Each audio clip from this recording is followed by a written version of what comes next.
back down.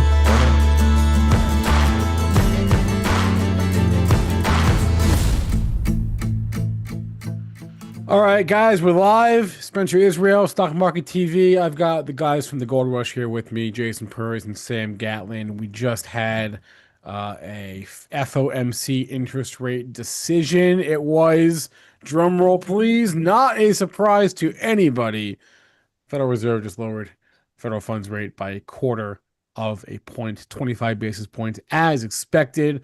We're going to start off with some live charting, kind of look at how the things are reacting right now, and then we'll go into, what this means going forward. So, guys, how's that sound? Sounds great. Let's do it. All right, we're looking at the IWM for some reason, which is Yeah, fine. getting crushed, Spencer. You saw that initial pump right Yeah. at the top of the hour, and it's just been straight down ever since. Trading at new multi-hour lows here. We're looking at 1 minute candlesticks. Wow. We're getting pretty junky here with you guys today. It's not often I'm looking at 1 minute candlesticks, but when you have a big event like this, I think it warrants the short-term candlesticks. We could look at something like the Dow futures. Pretty muted action there. I was noticing the transports were moving pretty wildly, much like the Russell 2000 small caps. You saw that initial thrust higher at the top of the hour, and it's been straight down since then. Something like gold hanging in there, not much of a reaction so far. Crude oil, I would have a little thought you'd bit see some down. bigger candles on that gold chart. Yeah, I know, right? It's been That's- pretty muted, Spencer. Yeah. We usually So, see much bigger candlesticks than this. We can look at something like the dollar as well. The dollar is rallying, trading at the highs of the session. So okay. So not really what the obviously, bulls want to see. Obviously, the fact that interest rates were just lowered by a quarter point is not a surprise to anyone who's paying attention, right, Jason? What was the Fed Fund futures market at? Like 99% chance of a cut today? 97, 98 right Okay, before. Yeah, I mean it was almost there. So we knew what was going to happen. I mean, that's the thing, like it's the reason why like I don't need to pay attention to what the dot plot is or what the Fed speakers are saying. Like I know what's going to happen. right. And everybody else should know that too. It's when everybody pays attention to what they're saying and they read the news every day because in the news even when you read it even says like, "Oh, they think they're going to do this and this could possibly happen." It's like, no, if there's a 95%, if it's over 95%, it's most likely just going to happen. Right. So obviously, the announcement itself is that's not even the news today. The news is gonna, maybe if there is anything, the news is gonna be what comes out of the press conference in about 25 minutes from now. We're not gonna live stream that or simulcast that or anything like that. Whoa. But uh whatever comments come out of that could maybe cause some actual surprise action today. But let's look at the charts that we have prepared here that Sam and Jason put together for us. And I want to start with this, guys. We have now seemingly re-entered. Then there's what Jason was talking about. Look at that, 97% chance of a cut.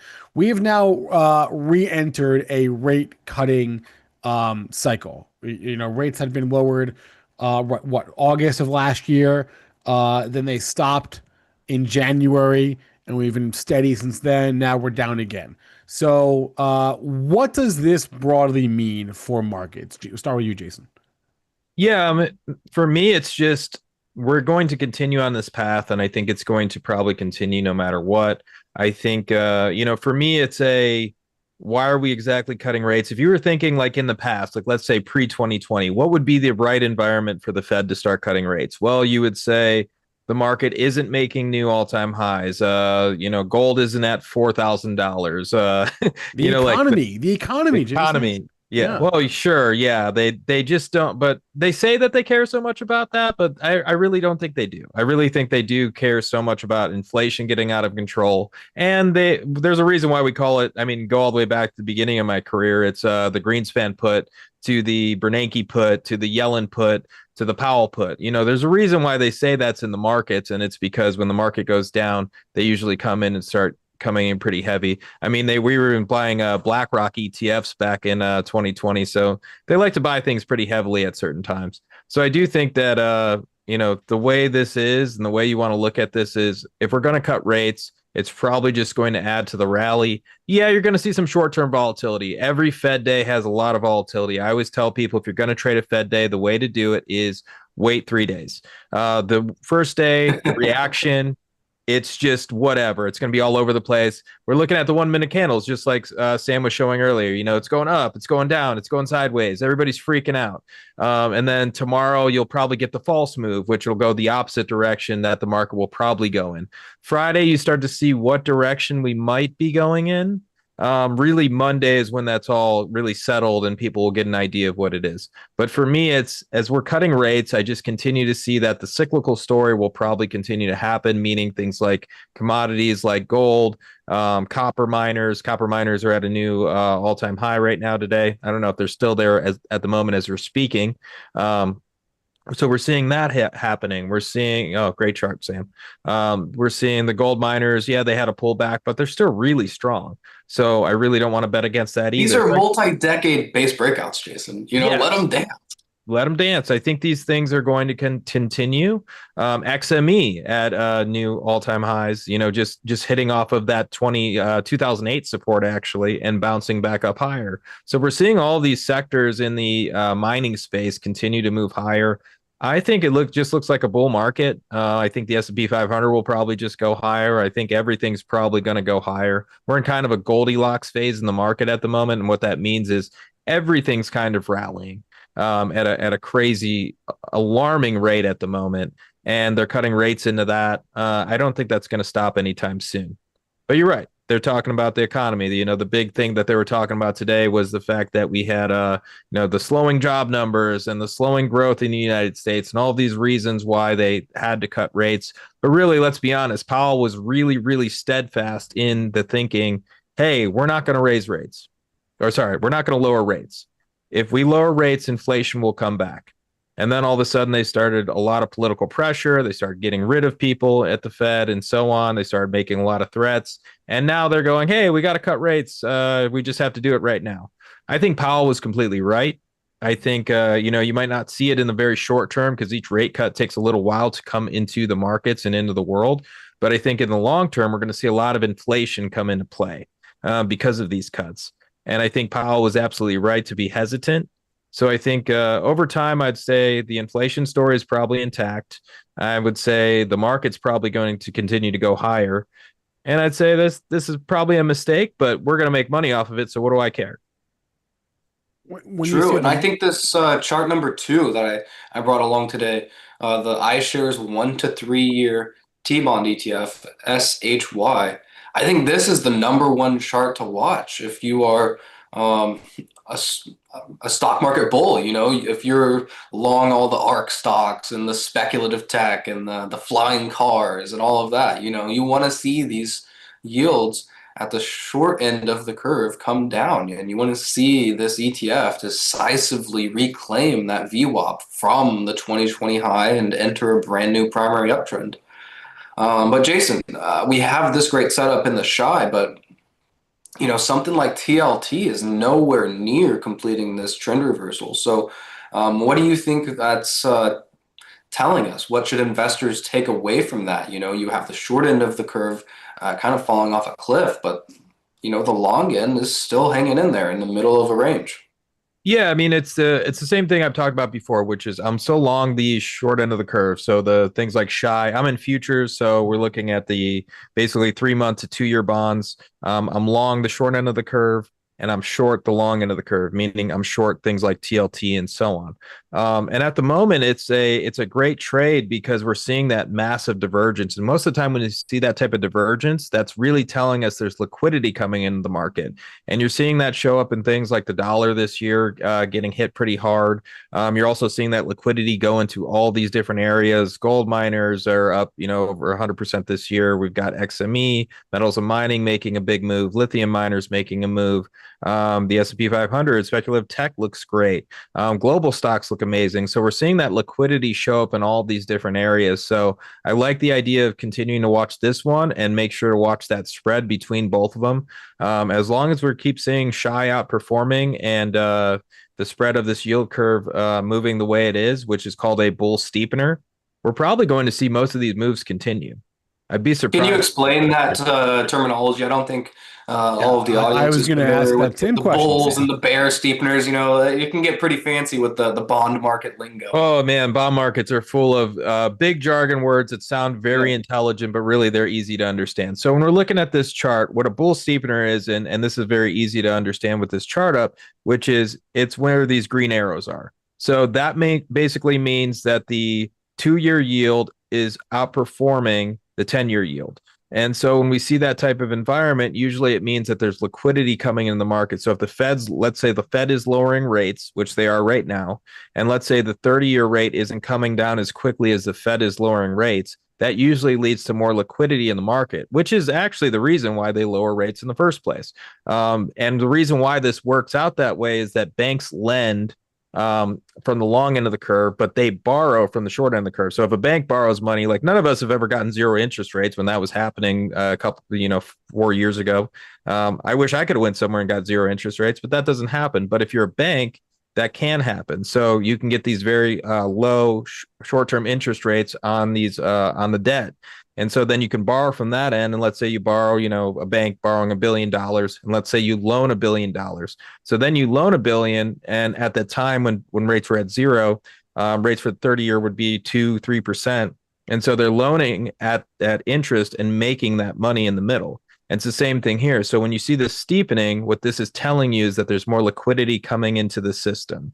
As the banks are able to lend more money, they're more incentivized to lend money because they don't have to pay it back at a bigger rate than they're able to lend it out for.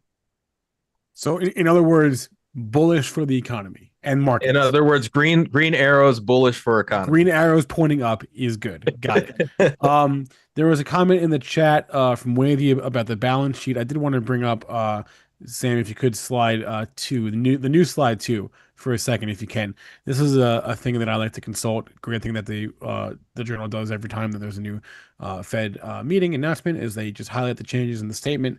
And the big one in the third paragraph there, the one that jumps out to me, is they changed the sentence from last time around, last month in September, we are going to continue to reduce our holdings of treasury securities to we're going to actually stop the reduction on December 1st. So they're done. It sounds like they're done selling for now. I was wondering if that was going to come out today. So I guess they're done with quantitative tightening, which is very significant. That should make the market really rally once that news is digested. And I'm sure is that more important than the quarter basis point cut? Probably, it's got to be, right? In a way, yes. But at the same time, one, they've been doing that for a while, so that's interesting that they stopped it. Two is, yes, that is very important because now we're talking about not only are they it's very similar to like the environment that we see when we get these crazy rallies, which is or we're trying to stop the market from going down, which is, hey, we're going to stop the balance sheet runoff, and on top of it, we're going to cut rates. This is just adding to the liquidity. So this is going to actually boost most of the trades we're talking about today. Whether you're in speculative tech, whether you're in gold miners, like you're probably going to make some more money going forwards. Well, let me just consult. Good one, Spencer. Let me just consult my speculative tech for a moment here, and not much of a reaction so far. What's the ARC doing, Spencer? What's what? ARC. I just looked. It's up 0.5% today. Yeah. So once again it's the event. It doesn't mean that this is a nothing burger. It's when does this stuff come into the market? And that's a question like nobody ever really asked, which is it takes a while for you're going to cut rates by 25 basis points. It's not going to really show up in the market for a little while. Even the last rate cut probably just is showing up in the market now. which is why we've seen this rally pretty recently. So I think it's just waiting for that to really come into the system and people to really digest it, and you'll probably see a huge move. And also, it really depends on, and this is what I've said a million times lately, which is it really depends on what Powell's going to do. Is he going to get on TV and is he going to talk real dovish? Is he going to get on TV and is he going to talk real hawkish? Because every time he's cut rates or done something like that, he's been very hawkish. So I think it's going to be interesting because he's going to talk a certain way, but the market will probably read into it another way. And I think we'll probably just head higher either way. This is very bullish information, extremely bullish information. So what do you think this means for the currency markets, Jason? Because, we've seen the US dollar stop falling after it got absolutely crushed in the first half of 2025. So do you think it's going to come back and retest this key COVID VWAP in the US dollar index futures? Because that's kind of where my head is at. You have the commercials are now net long US dollars. That happened back here in 2021 when the dollar index was bottoming before this face ripping rally. So, do you think a bounce in the dollar is going to come? I'd be very surprised to see this thing have a sustainable rally. Bounce, I agree with you. I think a bounce can happen. You have to have that positioning unwind a little bit. But I think the structure of it, like looking at the yield curve, looking at the what the Fed's doing, looking globally, because really what's happening right now is people are looking at the US and going, okay, we've cut, 50 basis points. But if you look all over the globe, we're cutting just as heavily as we did during COVID. We're cutting just as heavily, I'm talking globally, as we did in 2008 as well. So, And you have emerging market currencies breaking out above that 2020 peak. I think that's a really big deal that not many people are talking about. yes, it's a currency war and it's a global race to the bottom. It's the reason why when you look at gold pricing all these different currencies, you're basically seeing this rally against all these different currencies because people are starting to run to gold. Why are central banks buying so much gold and so on? Well, there's a reason. It's because these currencies that everybody's racing to the bottom, everybody's devaluing, everybody's cutting rates. And so, as you're cutting rates, you're putting more liquidity in the market, means more dollars out there, meaning the dollar should get weaker, but they're priced against the other currencies. So if the euro is doing the same thing, we're going to just see this chop back and forth between the euro, the dollar, and so on. So I do think that this is probably going to continue with the dollar going a lot lower. I think some of these emerging market currencies are a lot more interesting than any of the developed market currencies at the moment because some of these countries aren't doing the same thing like, the big global countries, the global superpowers. Yes, they're all going to try to, cut and work together and so on. Some of these countries are going to do something different. So I think that's where the money is going to be made, understanding which currencies are going to do something different and following a chart like this, following this index, finding the names inside of it. You can make a lot of money there. Stay away from Turkey and some of those types of countries, but there's a lot of countries with decent currencies that I'm definitely interested in. Stay away from the country that like got rid of their central bank, right? That's a good rule of thumb. I'm happy Jason, with we didn't bring along the chart, but you mentioned there that countries are dumping US dollars and buying gold, and you brought this chart along to the Gold Rush members the other day about how central banks around the world now own more gold, or they're really close to owning more gold than dollars for the first time, like ever. Ever. Yep. I mean, it's been many years. This hasn't happened for a very long time, and now they're starting to dump dollars for gold. I mean, that's a pretty interesting development. Dollars that's the world reserve currency. Everybody has to have some, but now they're moving more towards gold. I mean, we know the BRICS nations talked about it years ago that they wanted to move towards gold. I know Africa talked about wanting to move towards gold. And now we're kind of seeing it show up. Nobody's talking about it anymore, but we're seeing it in the actual action from the markets. So I think it's going to be interesting to keep watching that. I think it's also putting in quicker bottoms in gold at the moment. So I think, we might have some consolidation here, but I think these bottoms and these pullbacks will probably continue to get bought up in things like gold and even silver just by proxy at the moment, just because we have so many of these central banks buying gold so heavily. This is off topic, but I just noticed this. Sam, if you go back to slide 2 for a second, this just caught my eye on that statement tracker. The very first word, look at that. They changed the word recent to the word available. because they don't have all the available data. Yeah, that's Because funny, Spencer. there's a little thing Yeah. called a government shutdown that is preventing the release of government data for the last 30 days or so. So they don't even have it all, which is kind of funny.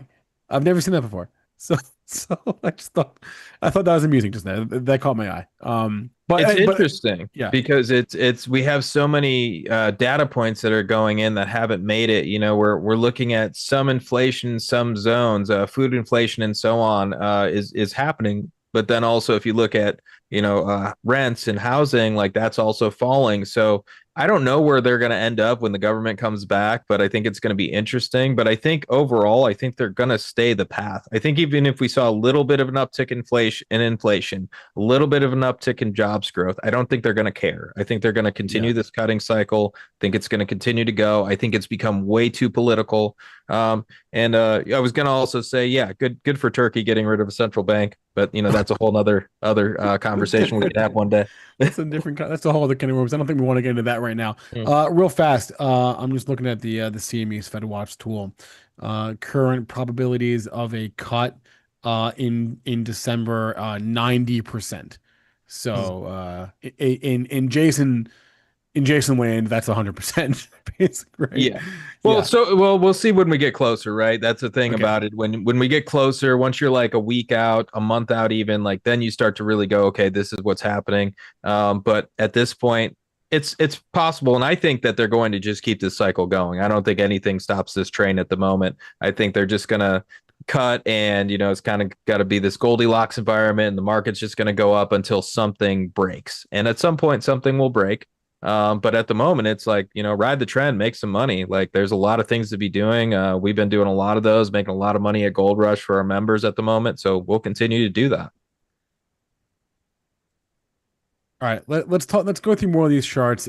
Did we talk? We didn't talk about commodities. Let's talk about commodities for a second. I know there's some comments in the chat about that. What does this mean for the fact that we're sort of we find ourselves in this, I guess, super cycle, right? Obviously, you guys been all over this all year, this year, last year, the year before that.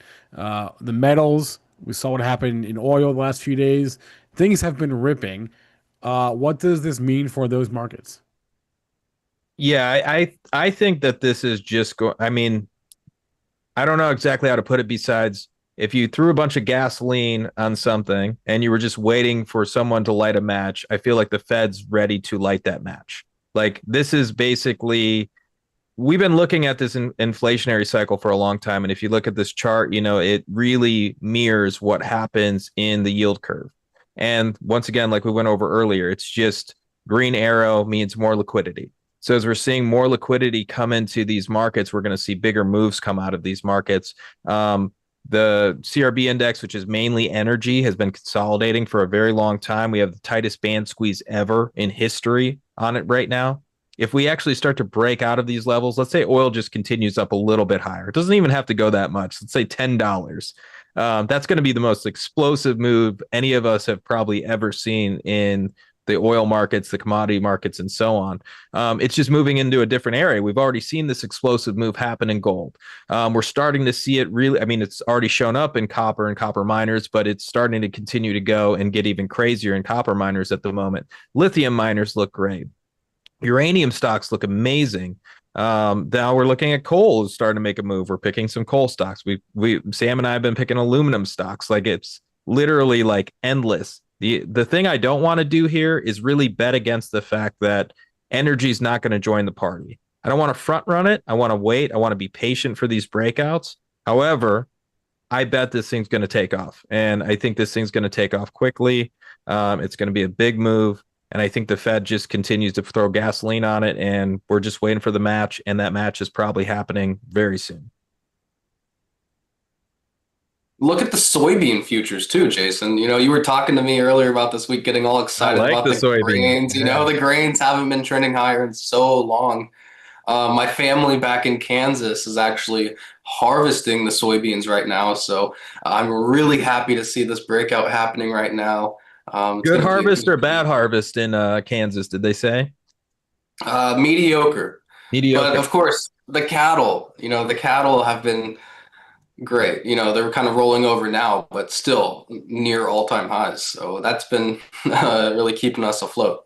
Yeah, so the cattle price, and that's the thing that always have to think about with these markets. Cattle prices really put a lot of pressure on these grain markets because everybody's been asking about the grains lately, which is really cool. I'm very surprised a bunch of people are asking about grains. Like I love talking about grains, but a bunch of people are asking about grains and wondering, why they're not moving. And the pressure from live cattle, I mean, just look at a live cattle chart. It hasn't turned around in a year, basically, over a year, maybe 2 years. It's just been in a solid uptrend, which puts a lot of pressure on the grains. Whether it's soybeans, you make soybean meal out of it, which is feed for cattle, or corn. You have feed corn, which is for cattle as well.